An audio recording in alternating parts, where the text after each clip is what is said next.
joining me. We are back in the Cleveland, Ohio area today, and we are headed to Fun and Stuff. That is in Macedonia, Ohio, and I apologize if I said that wrong. To my knowledge, it's like a Cleveland suburb. I've never actually been in that area before, but we are kind of getting cabin fever. We're ready to get to amusement parks, and they aren't quite open yet, but soon. So this place seems to have a little bit of everything. They have a ride inside, they have a play structure. The prices look online super reasonable, so we are gonna get out of the cold and check it out. As always, I'm gonna go over the accessibility of the facility, let you know what you would need to know if you're visiting as a disabled person, especially a wheelchair user. And I'll let you know at the end of the video what I thought of it. If you're new here, don't forget to hit like and subscribe, and I can't wait to take you in with me.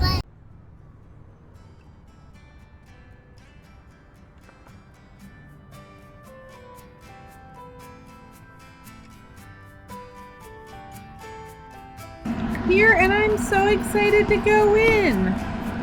I am using my GoPro on my wheelchair again for a lot of this video, so you'll see what I see.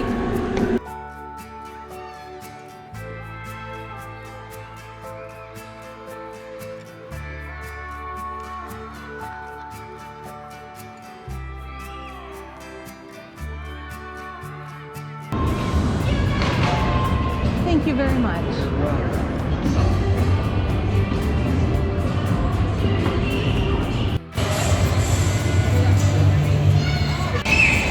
We are at the Kids World play area, and this is a play area for kids 48 inches and under. This is accessed by stairs, but they let us come in through an accessible entrance.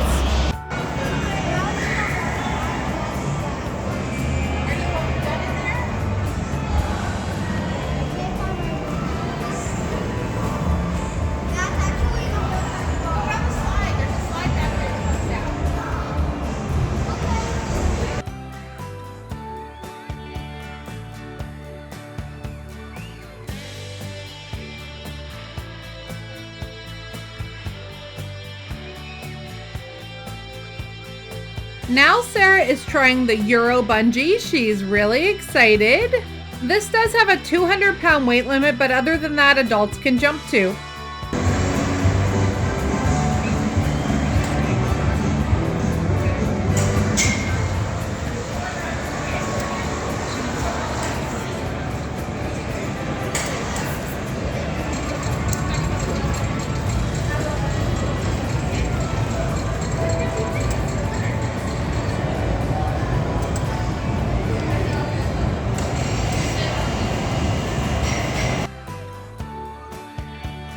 Since no other jumpers were waiting, Sarah got to jump several times in a row and had so much fun. Now we are headed on over to the ball blaster area, and then we are going to check out the Himalaya ride they have in here.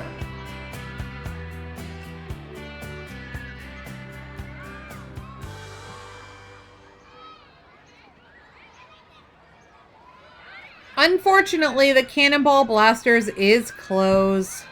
Hopefully it'll open back up while we're here, but if not, there's still plenty of things to do.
The Himalaya was fun.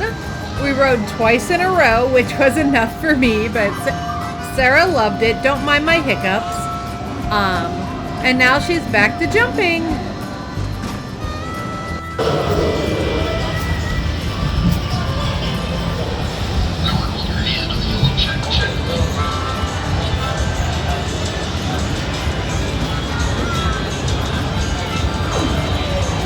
We're running out of time, but they have a little tiny bowling alley. Our time is up, so now it's time to check out the arcade. There was actually kind of a discrepancy as far as the timing of the 2-hour pass, but I'm going to talk about that when we get in the car.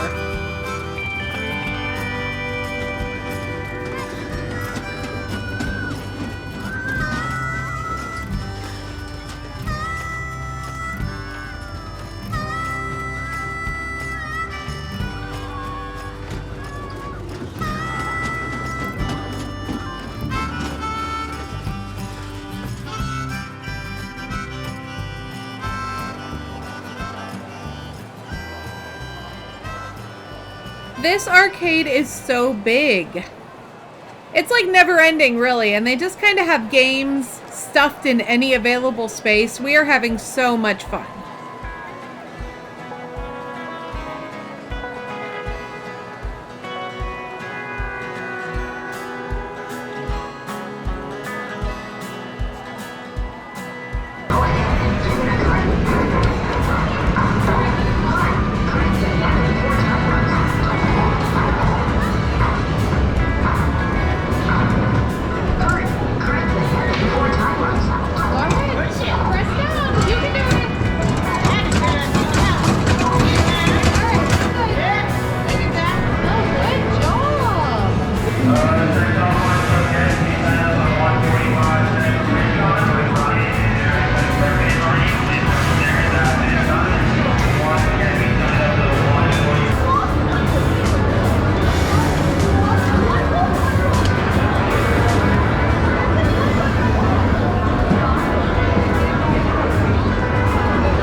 What's upstairs, but I don't see an elevator, so we are not going to check that out.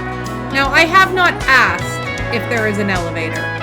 On their website, it does say that all their attractions are wheelchair accessible, so I'm not sure about that. We've been here like 3 hours, though, at this point, and everyone's starting to get tired, so we're going to wind our trip down.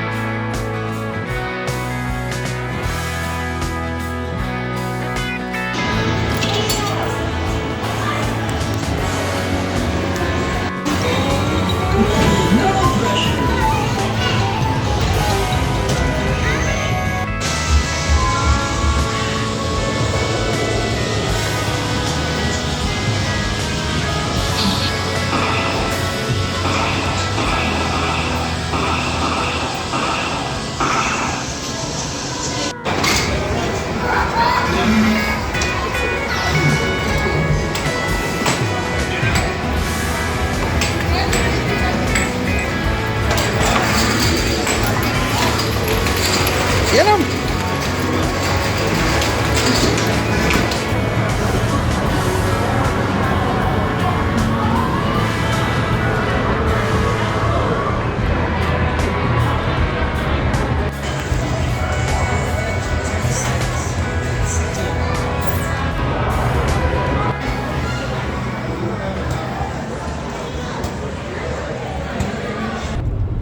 That was fun and stuff.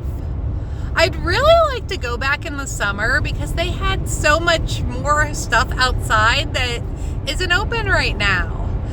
Inside, they had 2 rides. They had like bumper cars, only they were like thrones. They were cool. My daughter was not tall enough for those. And they had a Himalaya ride. We did that twice. It was a lot of fun. And very easy to transfer too from my wheelchair. It was like just the right height. I will put the exact amount up on the screen, but it was approximately $36 for 2 hours.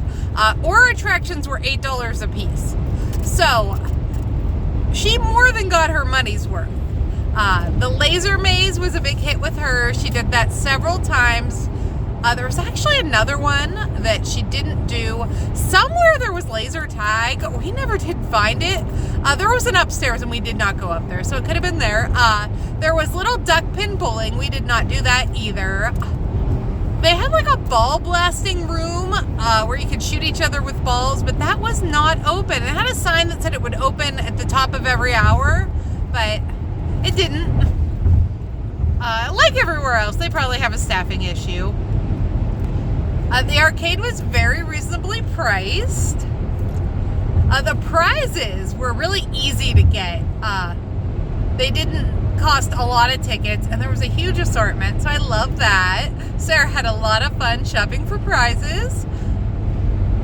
My only complaint is that we paid for 2 hours unlimited, and we did that at about 11:20. So to me, that would mean you got it to 1:20. But they wrote it down that we only got it until 1 because they were going by like colored stamps. And I'm assuming that there's a new one like every half an hour. We didn't have our receipt, so we didn't go complain or anything. By the time it was caught, we actually only lost out on 10 minutes because it was 1:10.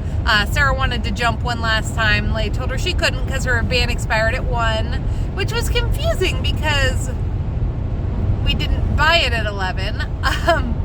Nor did the woman take any time to explain it. She's just like, nope, see that stamp, yours is expired. Most of the staff was actually amazing. There was just the occasional grumpy staff member, which happens everywhere. Working in places that have a large amount of children is not easy.